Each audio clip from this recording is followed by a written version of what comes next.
Biashara Tuesday, live on air. The hashtag to use rise today, hashtag Biashara Tuesday. Tag us on at KUTV Kenya, at Richard_Okenye. Hashtag Occupy Parliament, hashtag reject finance bill, hashtag kuna pitisha bill. Come on, who's this? Who's doing counteractive activities on Twitter with pitisha bill? Nani ya pitisha bill? Those guys who are betraying the cause. Come on, you don't have any shame. Tafadhali. Yeah. Leo tuko na struggles tunataka to make sure zimeisha. Occupy Parliament. I'll get you that information later because I want you to get the correct information. So we've been tackling disinformation, misinformation on this show before. We've had I think 3 of the shows that have highlighted how to note that, how to notice it, how to react, how to respond, and today we focus on hate speech. What is hate speech and how do you know this is hate speech? How do you deal with hate speech? There's some people who feel like cyberbullying isn't a thing. I've seen statements like, just log out. I mean, you could just log off and walk away from your computer. If it was that easy, then we wouldn't be having these conversations. That's why it's important for us here on Biashara Tuesday to also highlight how hate speech is propagated and proliferating with digital media taking place all across the world. Even in the rural places now, the most interior parts of Kenya, they have access to social media. It's no longer a reserve of the people with Wi-Fi and people who live in urban centers. So how do you prevent your mother, your grandmother from getting hate speech?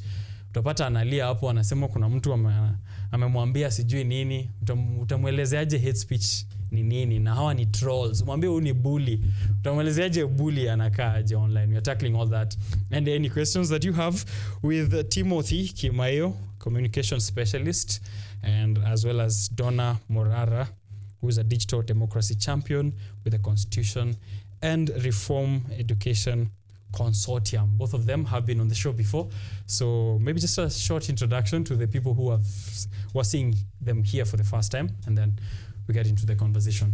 Ladies first, Donna. Okay, I've seen that you've decided not to start with hate speech. Yeah.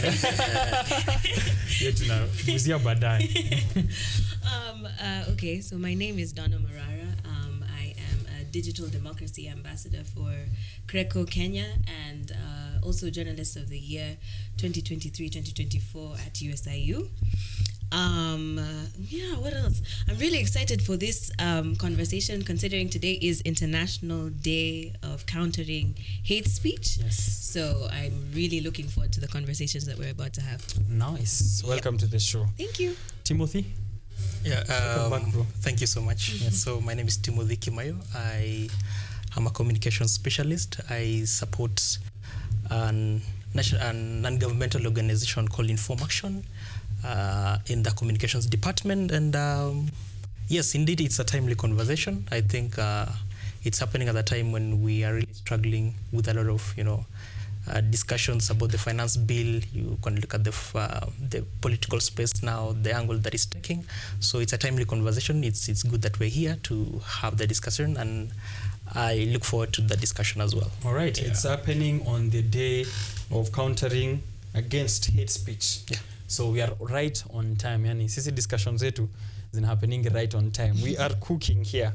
Now, the International Day for Countering Hate Speech observed globally to raise awareness about the harmful impact of hate speech and promoting strategies for mitigating its effect. With the rise of social media, digital media platforms as well, this is very important for us to have a look at. And I was asking you guys earlier, maybe we can start from that point, Donna.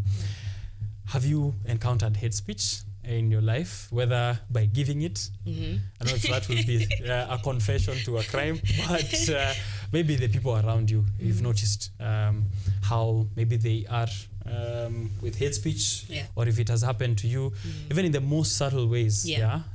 Ndio watu waweze kunotice kuna ile uli brush off but it's actually hate speech.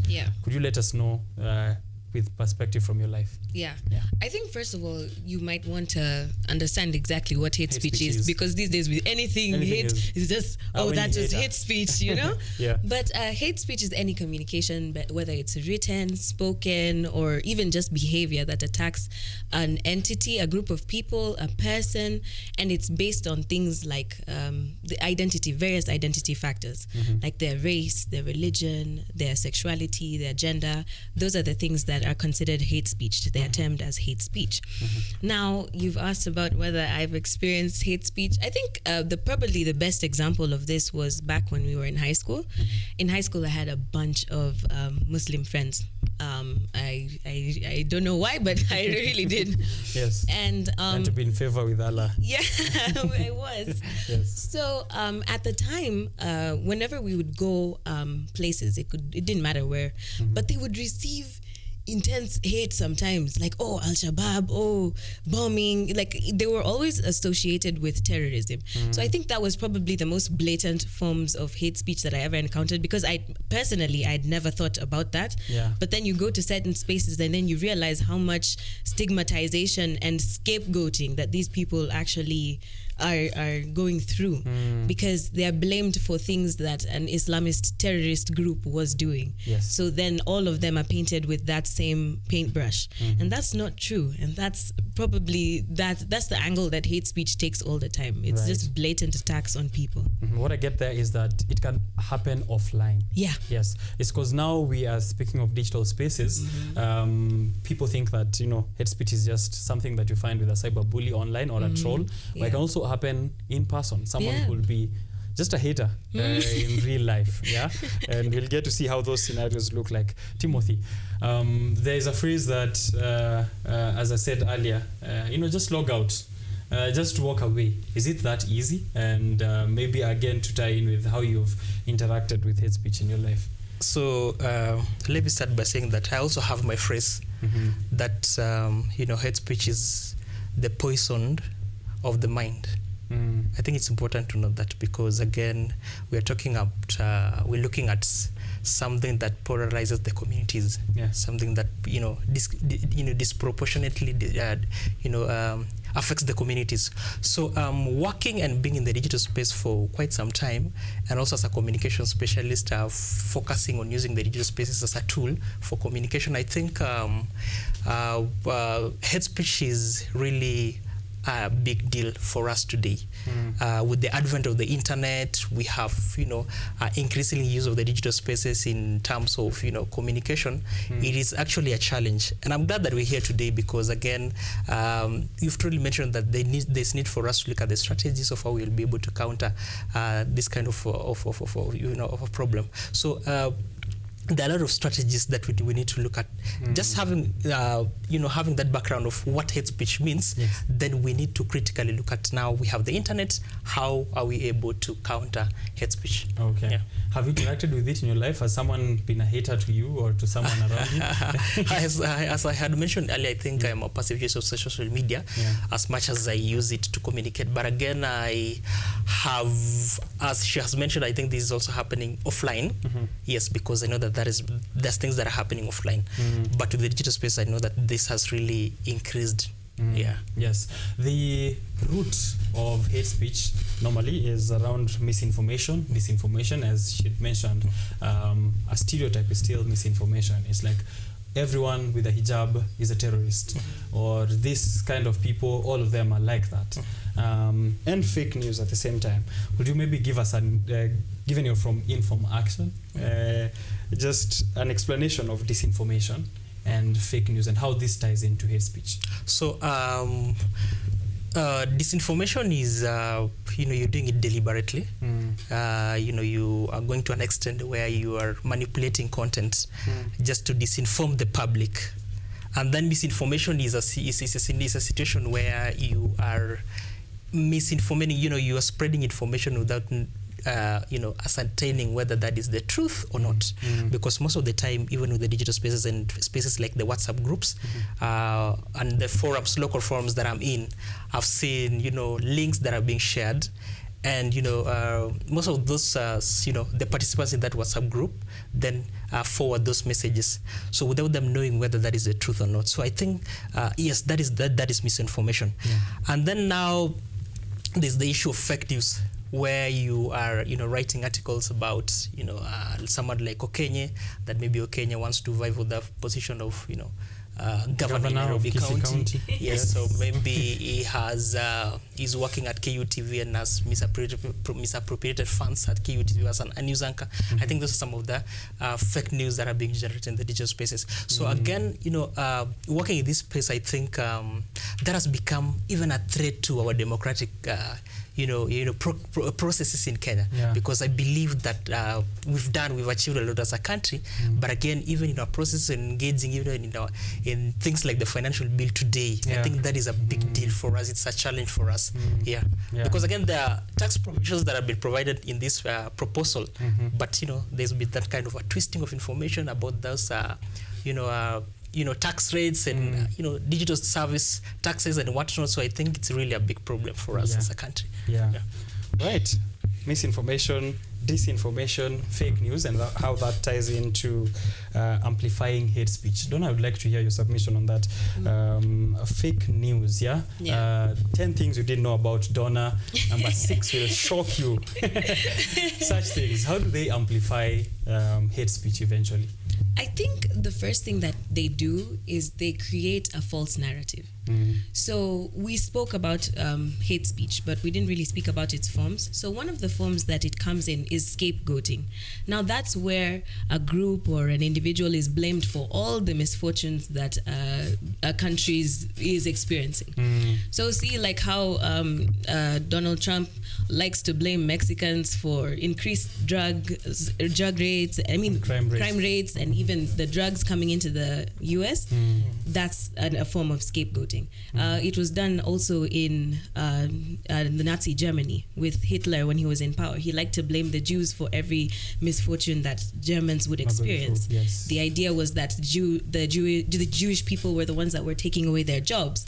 They're the reasons why the economy, the German race is not at the top anymore. So again, now people, if they're continuing to consume that information, which is misinformation or disinformation, they believe that, okay, now the reason why I'm not succeeding is because of this person. That creates like a lot of hatred in them, and that's the reason why we had like the Holocaust, because there was so much intense hatred towards this community because of that misinformation. Now that's one of the more extreme ones. The same thing happened even on social media, because we're speaking about the digital spaces and stuff. So there's something called an algorithmic bias. So that's where your algorithm on social media is run by algorithms. So they'll just keep on pushing to you. I don't know if you've ever spoken about wanting a house, Richard, somewhere. And then suddenly I'm like, these houses are available now. How quick did this start coming? Then you start wondering what's going. That's your algorithm that's at play. So our algorithm is going to start pushing to you houses. Now imagine a scenario where you, let's say you're probably anti-Semitic, or you have a particular hatred towards a certain community. Now that's the stuff that you will continue to consume. That's the stuff that you will get on your content. And then again, social media platforms have noticed that the things that do most well or cause people to be on their phones for longer is sensational content. So they'll bring to you stuff that is very emotionally charging. So you're like so angry when you watch something someone has said the N-word, or someone has spoken ill of a certain community, then you get all riled up. That's what the algorithm does. Now again, on that same note, there's something called echo chambers. Now you see how you keep it. Now echo chambers is where you keep on consuming content that you that reinforces your pre-existing beliefs. So whatever hatred that you might have towards anybody you'll keep on eating that. So you go down that rabbit hole, it goes deeper and deeper and deeper, and that only just charges you. It makes you even more angry towards these people. So those are the things that misinformation, how it causes someone to become a hater or someone to participate in that hate speech. Right. The birth of trolls there. Trolls. That's what I see. that you are perpetually in an echo chamber where even the people you follow or the people around you are supporting your ideology. So you never see a problem with what you're saying. Unasema kesho, they retweet thousands of them, comments and laughter, and you're like, yeah, this is it. You know, you're stuck in that chamber where all your biases are being confirmed by everyone else. And I've noticed something that you've mentioned is that there's real crimes that come out of this. With this kind of, hate speech. Maybe I can let Timothy handle that. How are the effects of hate speech? How do the effects manifest, and how do they look like? So that we paint a real picture on how this affects our actual lives, our way of social media and digital spaces. I think Donna's given a very, a picture of how misinformation, disinformation, fake information, is a big deal, and she has mentioned something about the US and how Donald Trump used this social media. And let me give another example during the elections in 2016 of how Donald Trump, there was fake information about how the Pope at that time was mentioned that that is fake information that is supporting Donald Trump. That had a significant impact on how the elections looked like. Understand? So in the Kenyan perspective, and let me take you back to 2017 and 2022. If you look at how the process was done, and looking at how this election process itself has been, we've seen a lot of manifestation of fake information about who won. You can realize that there was that premature winning of those candidates. And that really affected, the voting process and demoralized most of the participants. So that really has a significant impact, even in how, Kenyans or maybe voters in Kenya, or even those people who are participating in public participation processes like the finance bill, that really has an impact because, again, conversations about how, majority of members of parliament are from Kenya Kwanza. They're obviously going to vote yes because they are in they have the numbers. They're the government. So I think that is how this thing manifests itself. If you look at even 2022, look in terms of the numbers now. If reports were done of how about 83% of Kenyans, or maybe the voters, reported to have encountered fake information, misinformation and disinformation. About 33% of Kenyans at that time, they stated that that kind of misinformation and disinformation affected them, even the voting processes, and even how the decision-making processes. So for us, that is as I mentioned earlier, it's really a problem for us Kenyans. And in terms of manifestation now, we have the digital spaces, and these are really supported in terms of increasing that the misinformation and the circulation, amplifying that the circulation of this mis and disinformation. So I think we really have to critically understand how we can work jointly. It's a collective responsibility. I think we're going to head there. But again, we need to look at how we're able to involve the young people, because I know that majority of them are the social media users. And real crimes as well. I wanted to mention, we've seen this manifest even in South Africa with xenophobia, in other places where, it's, as you said, these immigrants are taking our jobs. And those conversations are actually popping up even in the Kenyan internet space, where this community doesn't belong here. And that is the kind of real life effects that you can notice. I just wanted us to mention identification. Now, how do I identify, Donna, that I'm interacting with hate speech, so that I'm not also part of the people who are retweeting it or liking it or thinking it's funny? There's those situations as well. We're like, haha, this is so hilarious, man. Ebu angalia, and you're passing around hate speech. You're reinforcing biases in people and stereotypes eventually. How do I be responsible in noticing and identifying hate speech?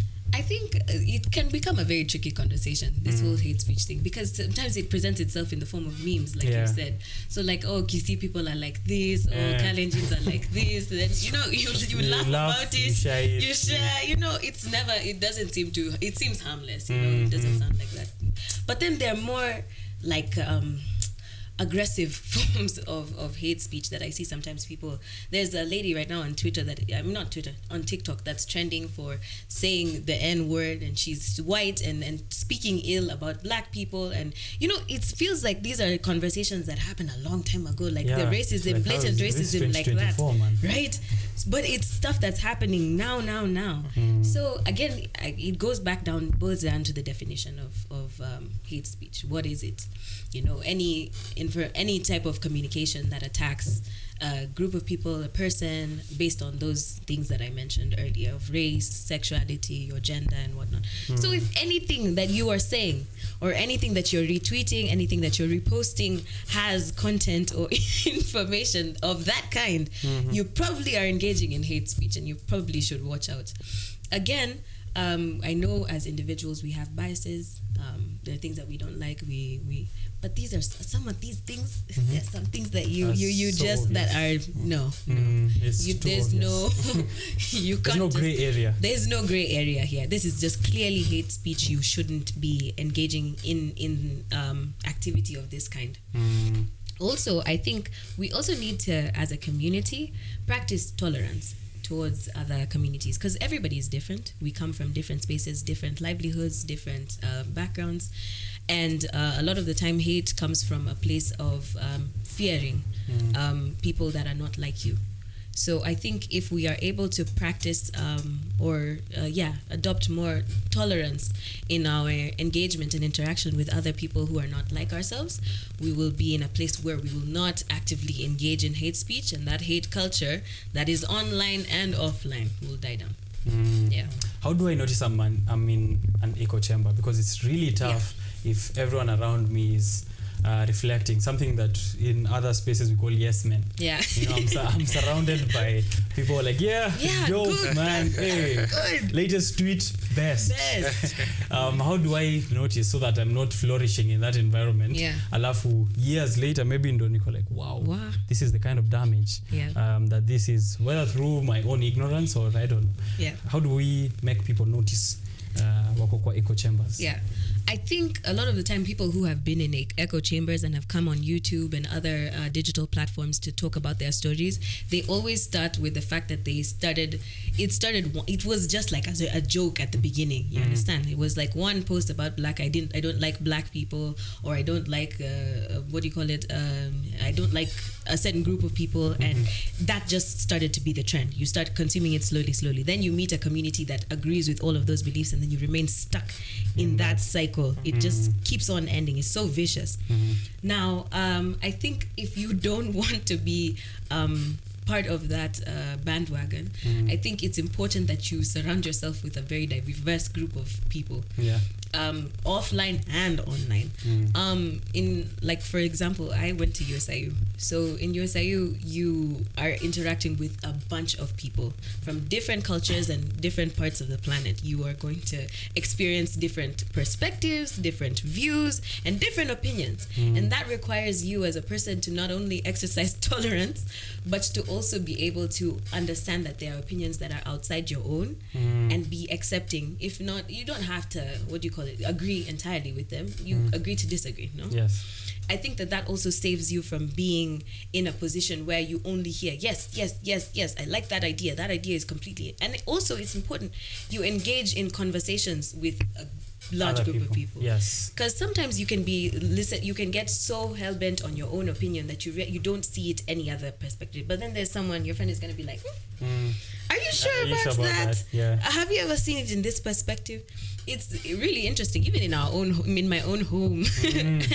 Like you have to. We always sit down and we'll have conversations and even debates, very lively debates about things that we think. And mom's gonna say this, dad's gonna say this, my sisters will say this, and I'm like, oh, okay, I never saw it like that. It helps you, it opens your mind up, and it stops you from entering that echo chamber that will keep you, hooked on your phone and will re-emphasize the things that you already know to be true. Yeah. All right, Timothy, I want to ask you a very tricky question tying in with that.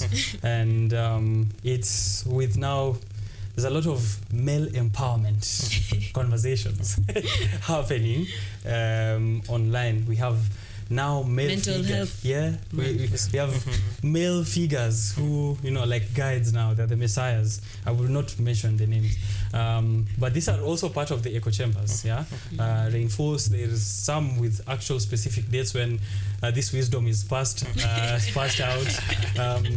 Okay, masculinity is I'm being told to stop chickening out. Okay, masculinity Saturday and the likes. We have the likes of Andrew Tate. We have the likes of Tristan Tate. We have those male figures who've popped out. Let me mention Kenyan so that it doesn't seem like I'm being biased. Better. We have Andrew Kike. We have Amerix. We have so many, and some of their followers who've also grown up to become the leaders in this kind of prosperity gospel for the male species. How do we decide what's truth and what's not? Because sometimes how this information is filtered to individuals, it's like, are we being told to become better people? We're being told, and then there's that nitpicking of what they said.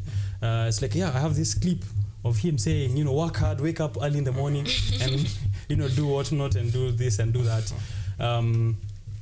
How do I filter this information? Because maybe I do need it, and I'm in a point of weakness.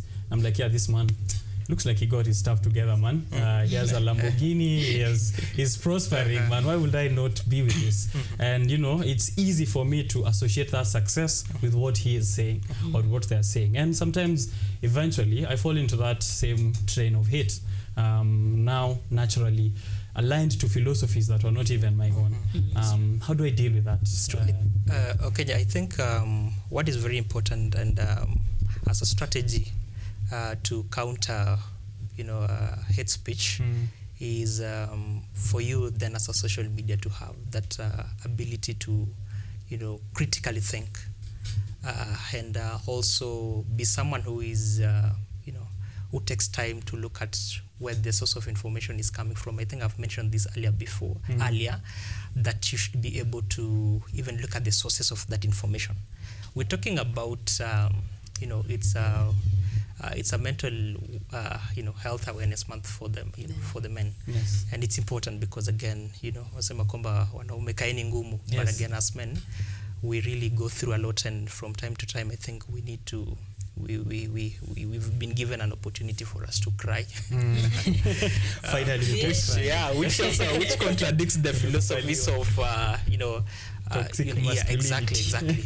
But again, I think if you look at this content, and if you look at how these individuals are using the digital spaces to advance their philosophies, I think it comes in a way, to me, in a way that is not, a considerate, because again, there are people who are experiencing, or maybe who are in the different phases, and who look in different, I know people are beautiful, but again, there's cyberbullying, saying that you need to unfat, you need to do what, I think, again, it goes back to the creator, or maybe, the source of the content. I think we need to ensure that even as a social media, the creator of this content, have that, be able to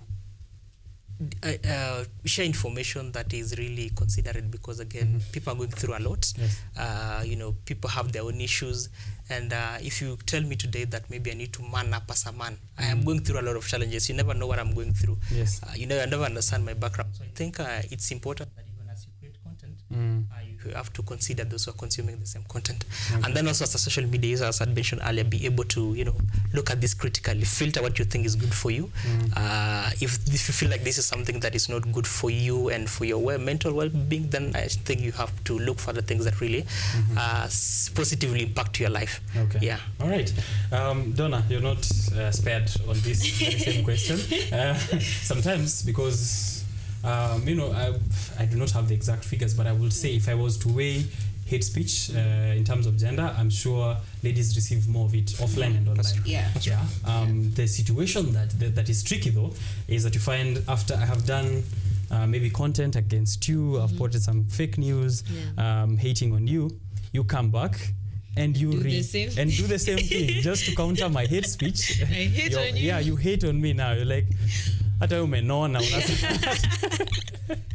and then you go find my photo, you shame me and all of that, and we celebrate you now as standing for yourself, which is not something that it doesn't make the situation any better.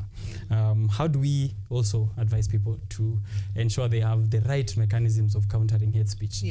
Okay, with hate speech, I don't think you can you can't fight fire with fire. You know what I mean? And probably a good example of this is the Kenyan catfishes thing on TikTok right now. So there's this TikTok page that keeps on resurfacing. It'll be deleted, it'll be banned from TikTok, then again it'll pop up again. So it's just this account where it posts all these famous influencers and celebrities here in Kenya, and posts their bad pictures, like the pictures that we normally see them, like they're gorgeous, they're beautiful, they look flawless, and then the next slide is a picture of them looking horrific, like this person really does the most, will screenshot a clip of them in their videos when their mouth is open looking funny, and then that's the one that they will run show. With. That's the one that they'll show. Then you'll see a bunch of people who already don't like this celebrity in the comment section saying, I always knew it, makeup, wezi beba filter kila mali. You're like, hey, surely. It's like, what did this person do to receive this much hate, Yeah. But that's the hate culture that is building, and I don't like it. That's brewing right now on the digital space here in Kenya. And if you're not careful, you will, if you are attacked personally, you will fight fire with fire. And it's really hard. You can't blame people. Again, the lady who runs, first of all, by the way, I must mention, it's a lady that's running the account. Okay. Many people had thought at the beginning it was a man, but no, it's actually a girlie who's hating on fellow girlies. I'm just like, Nangusha the girlies. Come on. All the same, my thing is, if we're going to counteract this hate culture, I don't think that the best way to counteract it is by also hating on the individual. But I think the best thing that we can do is try and get those accounts of theirs taken down as quickly as possible. Report that account. And if possible, instead of fighting that fire with insulting them as well, I think you should just call out the bad behavior that you've noticed or the hate culture that they are promoting and fight against that, and not attack them as an individual. Oh, you're fat, oh, you're dark, or whatever, let's not add some more fuel to the fire. To that fire. Yeah. All right. Digital literacy now. I will ask it to Timothy. Digital literacy, and you've mentioned critical thinking, I think, a lot during this conversation. Digital literacy, how does it help in combating this hate speech? Me taking information about the digital space technology to my people in the remote parts of Kenya and others who are not aware of how digital spaces operate, how will that help in combating this? So, and actually, how can we do that? Yeah. Exactly. So I think the Constitution of Kenya provides the freedom to express yourself. You can speak, you can impart information, you can seek information. You have that right. You have that fundamental freedom. And digital literacy is important because, again, we're talking about digital spaces. People having that right to express themselves, to speak how they want to speak. Even in the political space, you've seen that politicians are speaking about, Mount Kenya and the Rift Valley. There's seemingly a rift between the deputy and the president. You have that right to give your opinion about, the issues that are going on. But again, when we talk about digital literacy, we are looking at how then do we, build the capacity of those using the digital spaces to be able to counter hate speech. And I think why this is really critical for us is because we want to ensure that the digital spaces are safe spaces for us, because they're important. We use them doing our businesses, and for those who are in the political space are using them for to advance their political ambitions and whatnot. It's important for us to ensure that this is a safe space for everyone, despite the gender, despite what you do. Very important. Again, we're looking at also advancing the interest of Kenyans, because again, the digital spaces are very important, but again, ensuring that the digital spaces are being used in a manner that are advancing the interests of Kenyans is very important, because again, we're talking about the finance bill. Let me give an example of the finance bill, because I've been following that critically. Kenyans have been given the opportunity to participate, give their opinions about this bill.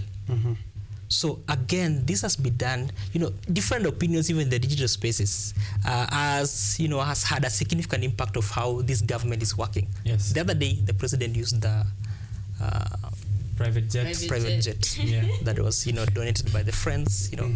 But because of the social media, Apro.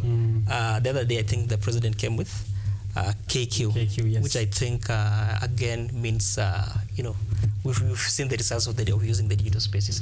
So I think it's critical for us to ensure that there's that collective effort in terms of building the capacity of social media on how to use the digital spaces. How also do we ensure that they understand the different let's say the source of information, how they're able to spot, and then how they're able to stop the spread of fake information, misinformation, and fake news. Okay. Yeah. How to spot and how to stop. Exactly. Yes, I like that, because it manifests in different ways. It could be a fake video on TikTok, so it's important to tell my mom how a fake video, how they could tell what a fake video is, that is right, and what a fake text is, what a screenshot is.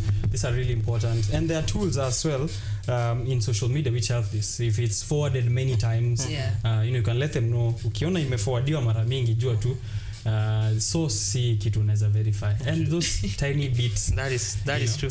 I think Okenye, just to mention why this is important, this digital literacy is important, is because again, we're looking at despite this maybe in the rural areas, the rate of internet penetration is still low, but again, with the existing spaces like the WhatsApp groups, I know that our parents back at home, I had mentioned this earlier, this platform, that our parents at home have access to maybe a social media platform like WhatsApp or Facebook.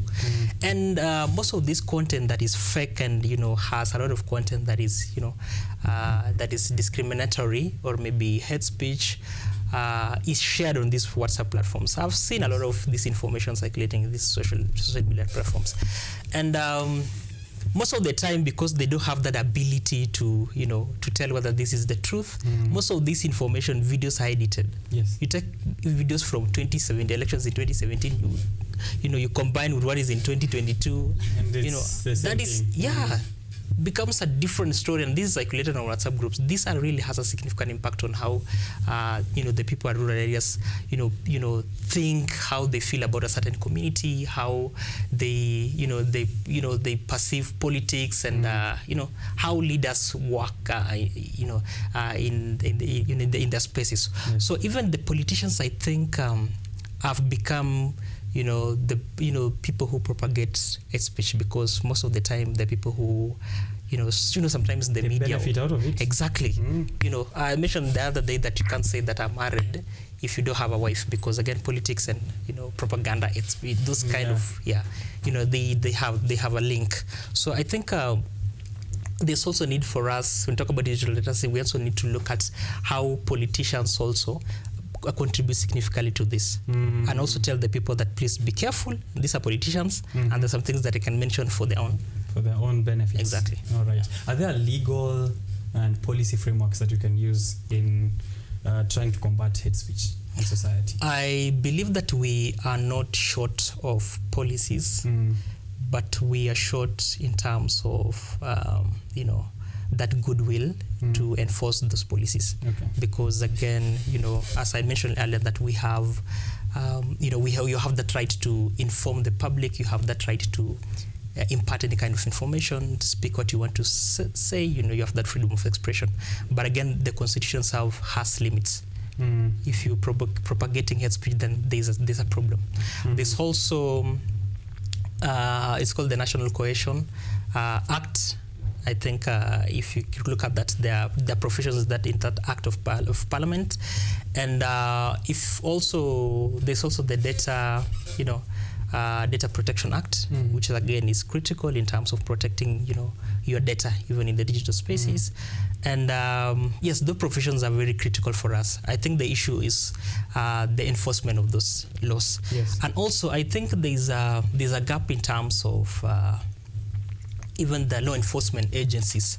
I wonder, because again, I believe that Kenya has a robust system in terms of collecting information or monitoring information in the digital spaces. But again, to me, I feel like these agencies are not doing it in a fair manner, because from time to time you've seen politicians, even in 2017, 2022, we had a red card campaign where we were able to flag some of this, or maybe red carded some of the politicians because of what they've been doing, looking at how they've been communicating, propagating a speech, and engaging in corruption activities. So I think also, those security agencies need to take this responsibly, because again, people are using it in a manner that significantly affects the political space and the mood in the country. Yes. And also, one of the things that maybe we need to look at is how the tech companies are also what is their role in terms of exactly. I think we look at that critically, but again, it's their responsibility to be able to ensure that they're able to limit. Yes. One thing, exactly. One thing that I had mentioned before is this report, or maybe a research that was done by Mozilla Foundation, and that was really a challenge for the digital spaces, because if you look at how we engage as Kenyans, how we talk, sometimes we come from different communities. I come from the Rift Valley, where we're talking in Kalenjin language, and these digital spaces might not understand what I'm speaking in Kalenjin. Yes. Understand? Yeah. So I think also there's need for those technology companies to be able to incorporate some of those, cultures and languages into their nuances. India, exactly. That is true. So that Siri, ukimwambia Siri inajua what is happening. Atajua unaongea nini. Yeah. Right. I saw a comment here that is very interesting. And I want Donna to handle it with the next question. This is Edgar Ndege tuning into the show. Anasema, absolutely enjoying this conversation. Before posting anything on the internet, ask yourself whether you'd say the same thing within punching distance. Yani kama ungekuwa kando ya mtu akirichi hivi, if you'd still say the same thing. That's Edgar Ndege letting us that on the live stream. So, how do I guard? He's been mentioning that freedom of expression. Yeah. And my opinion could be hate speech. That's true. It could end up being hate speech, but that's just my opinion. Well, there's a bit of ignorance there, given that you should already be aware of what is hate and what isn't. Yeah. But to make sure the opinions zangu haziko stifled, such that I'm not like I'm within punching distance. Sijui kama nikisema the finance bill ni mbaya, this guy might hammer me down. Yeah. Or nikisema president ametulemea atasema no way. Yeah. How do I guard my opinion? How do I ensure I still have an opinion? I think it just boils down to the Constitution with the freedom of expression, right? Freedom of expression is not absolute freedom. It has its limitations, right? And those limitations are provided for in the Constitution. So you'll have, if it's anything that's going to create propaganda for war or incitement to violence, or even just hate speech itself, there's a provision for that one. So, or advocacy for hatred. So any of those things, if whatever communication that you're having falls under any of those lines, then you're not free to express that. You're not free to express hatred, or you're not free to express propaganda for war. That's not something that's supposed to be allowed. Though it might stifle that opinion of yours. If it's being stifled because it falls under one of those, there's something wrong. There's something wrong with the opinion. There's something wrong with your opinion. Yeah. You probably need to relax. But when it comes to matters that are like trending topics, people like to have engage in political debates on Twitter, because there was actually a study that was done, like a third of the Kenyan population gets its news and political updates from Twitter. So, you know, a lot of people like to engage in heated arguments, and that also has spilled over to other platforms like Instagram and TikTok and all that. Right now, the biggest thing is the finance bill. Yeah. So people are chiming in on that. But I've seen also a lot of misinformation on that finance bill. Yes. People are, there's a lot of gross exaggeration of the motor vehicle tax. People think that it's going to 100,000 shillings is everybody's paying that one, regardless of your vehicle. That's not true, guys. It's dependent on the value of your vehicle, which is basically calculated using your the engine capacity, the model of the car, and the year of manufacture. So not everybody's paying 100,000, guys. It would range from 5,000 to 100,000 shillings. That's one of them. Another one that I've seen people really stressed out about is business owners with the minimum top-up tax. Yes.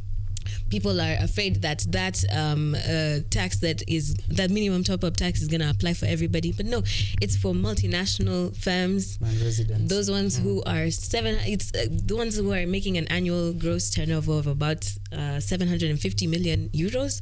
That's about 106 billion shillings. Now you're not making that, babe. You don't need to teta. Relax.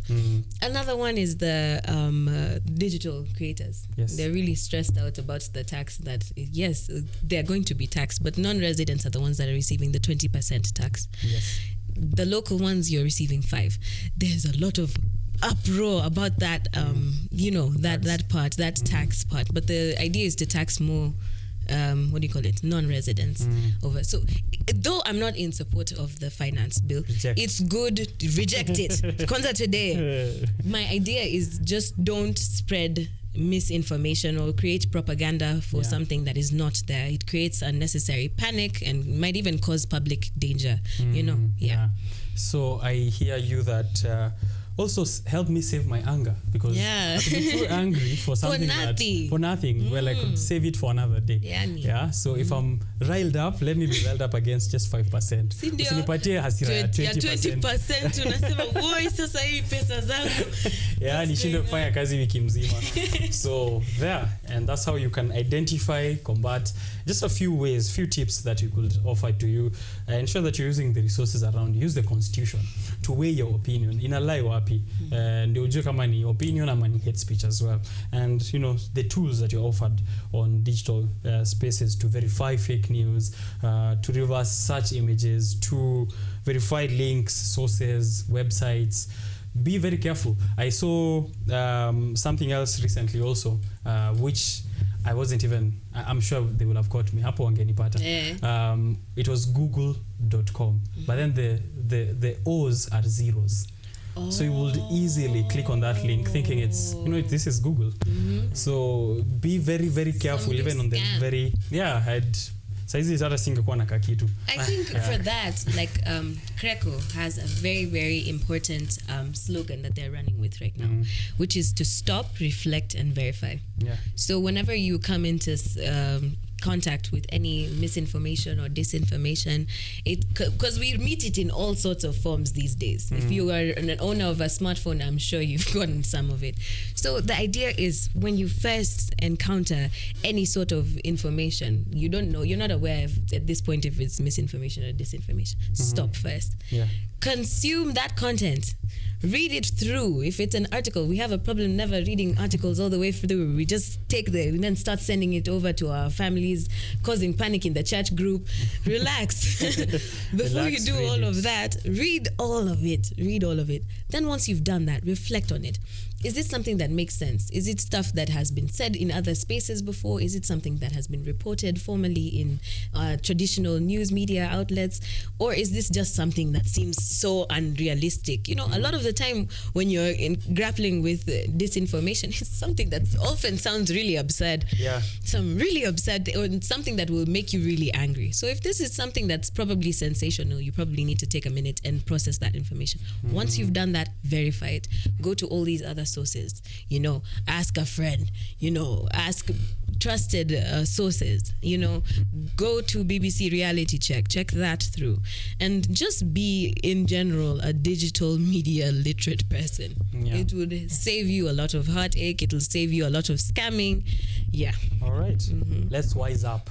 That's actually the message in this Vijana Tuchanuke campaign of 2024.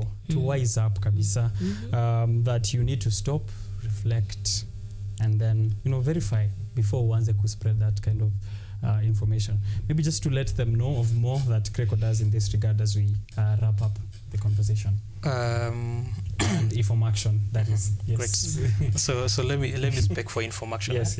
So I think what she's trying to say, what Donna is trying to say is, I think we need to don't take things on face value. Where you get content on social media and you say that is the truth of the matter.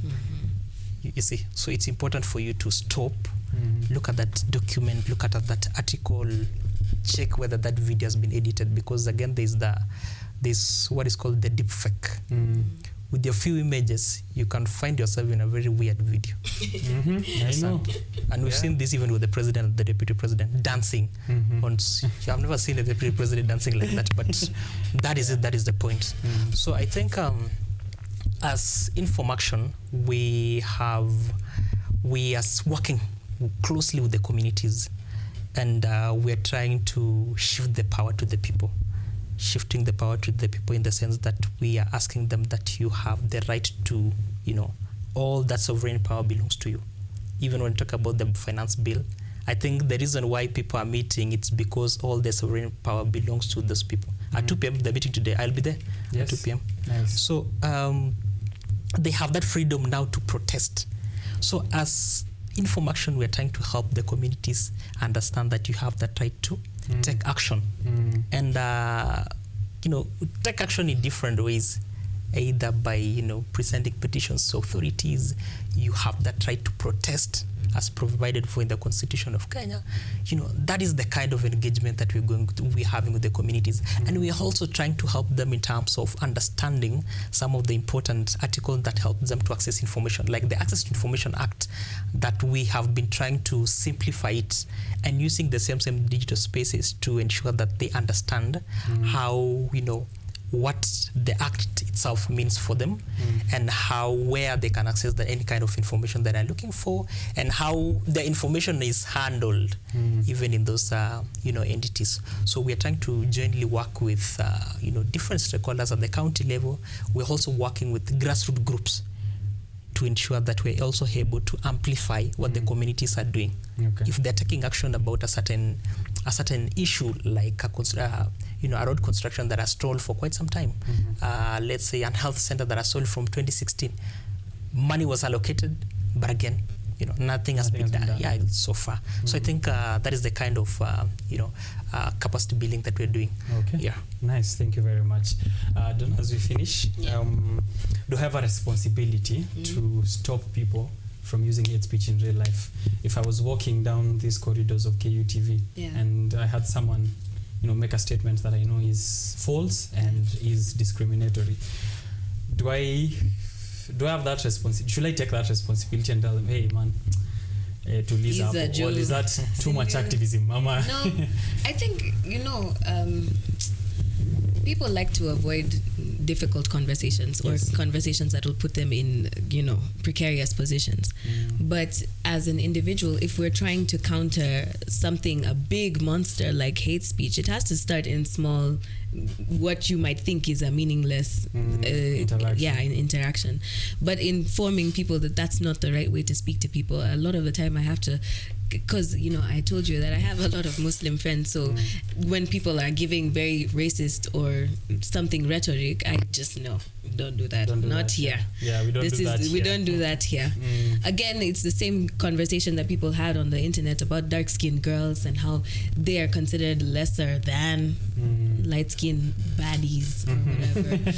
I mean, that's a conversation that people consistently are always having, talking down on dark-skinned girls. And I love that people have started to come up and say that they're not lesser humans, they're not less beautiful, they're just equally as beautiful. So that hate that's being directed towards them, you know, in Mchongo, I know back in class 3 we used to, when he black kama charcoal. They laugh the whole day. Then they laugh the whole day. And that's something, you know, small, right? But then it continues to build up, and then it's just like, now, no, these people are ugly, they shouldn't be here, that sort of thing. So, you know, those,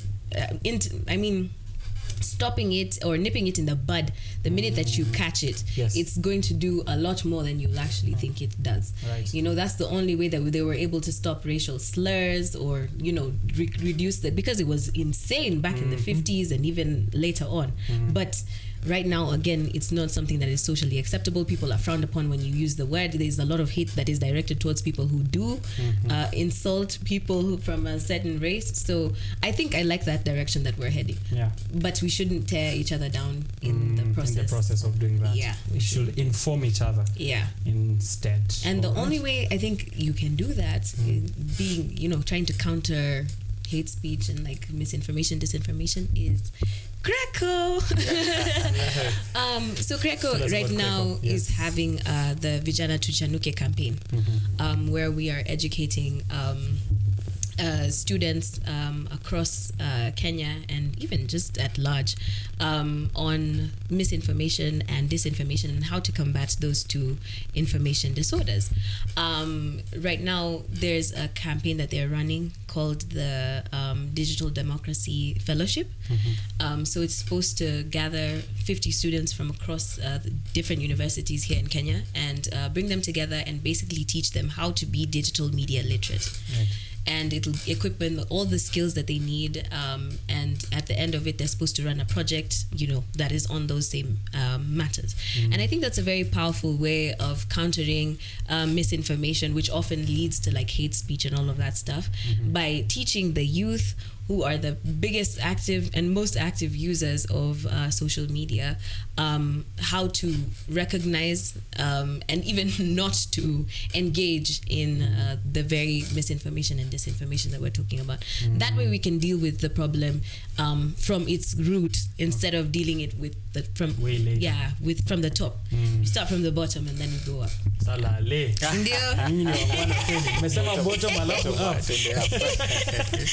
Bottom up approach. Bottom up. Okay, nice. I like it. And that program has already started? Yeah. Okay. Yeah. It's already underway. Yeah. Okay. So next, what wenye nataka next year. But still, you can follow Kreco Kenya on all social media sites. They have really good information there. We are going through to different universities all over, having talks with them. These mentorship talks are very, very powerful. We get to engage with the youth themselves and just, you know, understand what their ideas of misinformation and disinformation are, and just basically sensitize them on the issue. And it really helps because, like, sometimes you realize they don't think that it's so much of an issue until you sit down and reflect and you're like, hey, this is serious. This is actually really serious. This is very serious. Yeah. So if we want them to engage in elections, even in 2027, you need to enhance that civic participation by stopping all this misinformation and disinformation on the internet. Let them get the information that is real and that is true.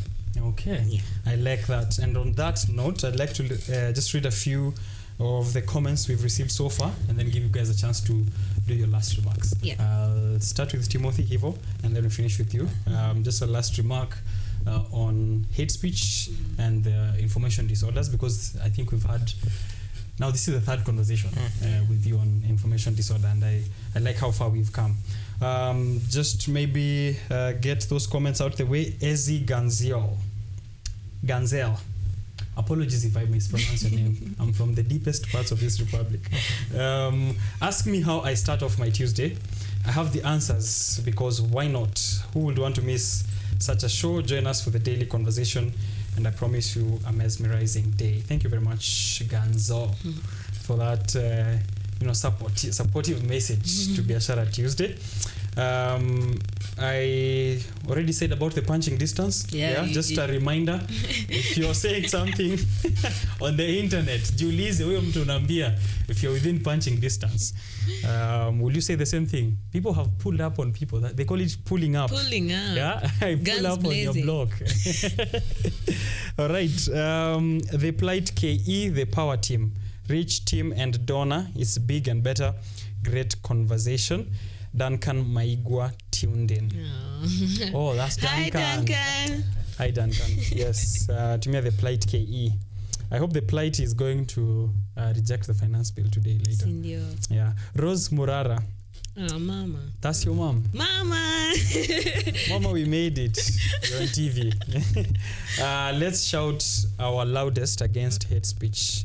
It's keeping us from benefiting from our diversity. We can't and should not all be or think the same. True. We can't and we should not be or think the same. All right. Thank you very much, Miss Rose. Thank you, Mama. Mama to the journalist of the year who is with us here on the show.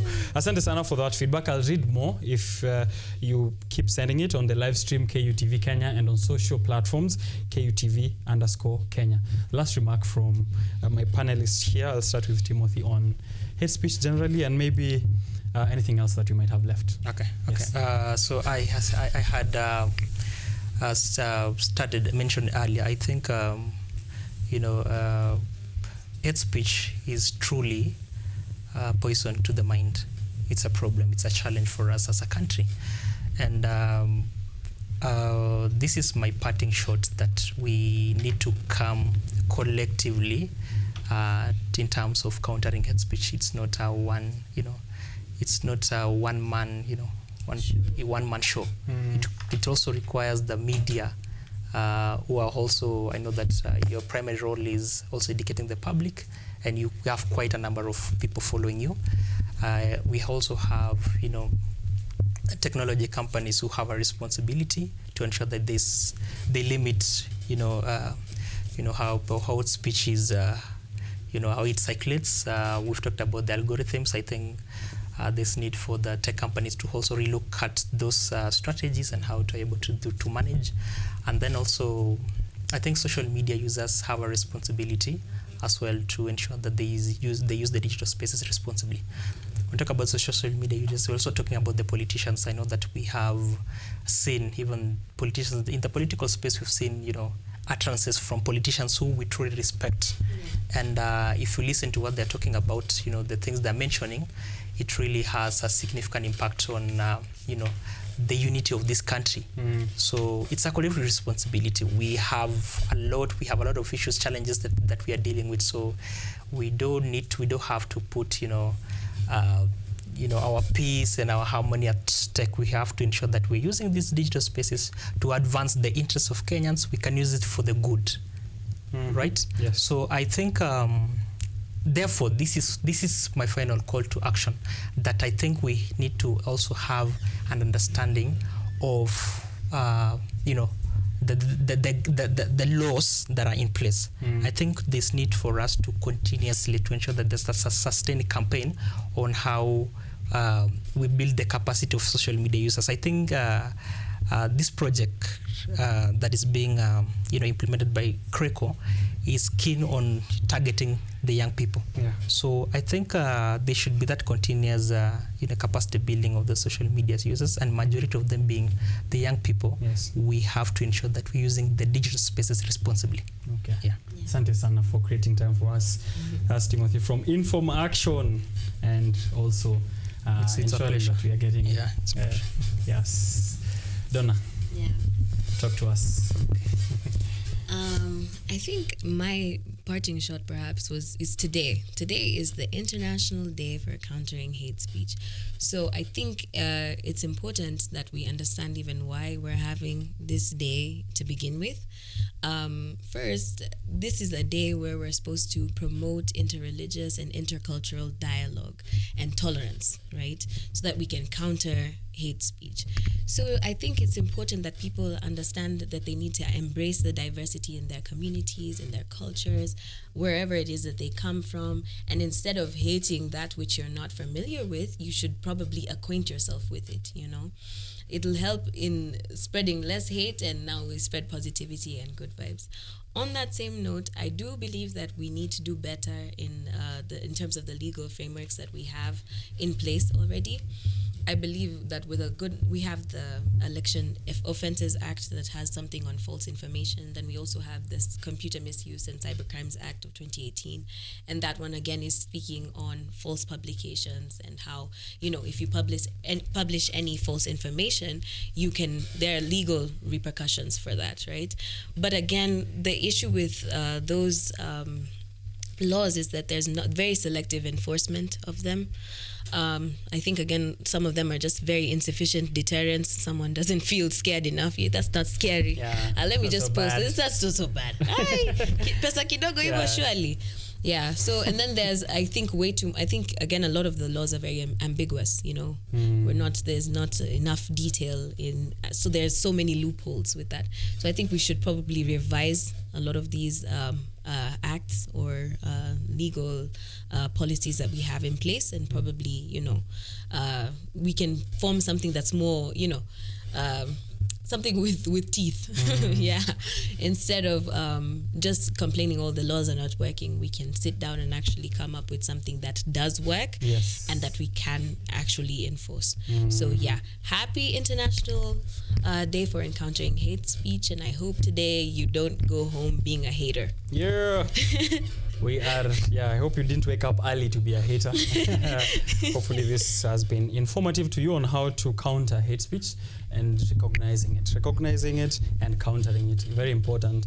I like that you stop and spot. Yeah. Stop, spot before you go on with whatever you want to do with that information you're interacting with. Thank you very much, guys, for having us this conversation. That was the Constitution and Reform Education Consortium, CRECO, through Donna, giving us, of course, that conversation, and then Timothy from Inform Action as well, letting us know of what they're doing, letting you in on the information you need to know in terms of what it is, misinformation, disinformation, and how that ties in with hate speech. So I'm hoping you learned something, and you're now, you know, a justice defender of, you know, people against hate speech. There's a comment here I wouldn't want to leave out from Prof himself. Household wamesimama waone kama pia umeleta hate speech ama sawa. But I think you've done well, because he says a great discussion, guys. Our young people need this kind of engagement in today's fractured society. We need the right and correct information in making informative decisions. Yeah, can't be informative decision if you don't have information. You need to have the correct information to do that. Right, asante sana. Wow, that was very intense. We are fighting hate speech like we are superheroes with keyboards of justice. So go out there. Remember, next time someone spews hate on you online, probably the best response is a cut video. Logic is overrated anyway at that point. Go out there, spread kindness like butter on toast. Biashara Tuesday will be right back.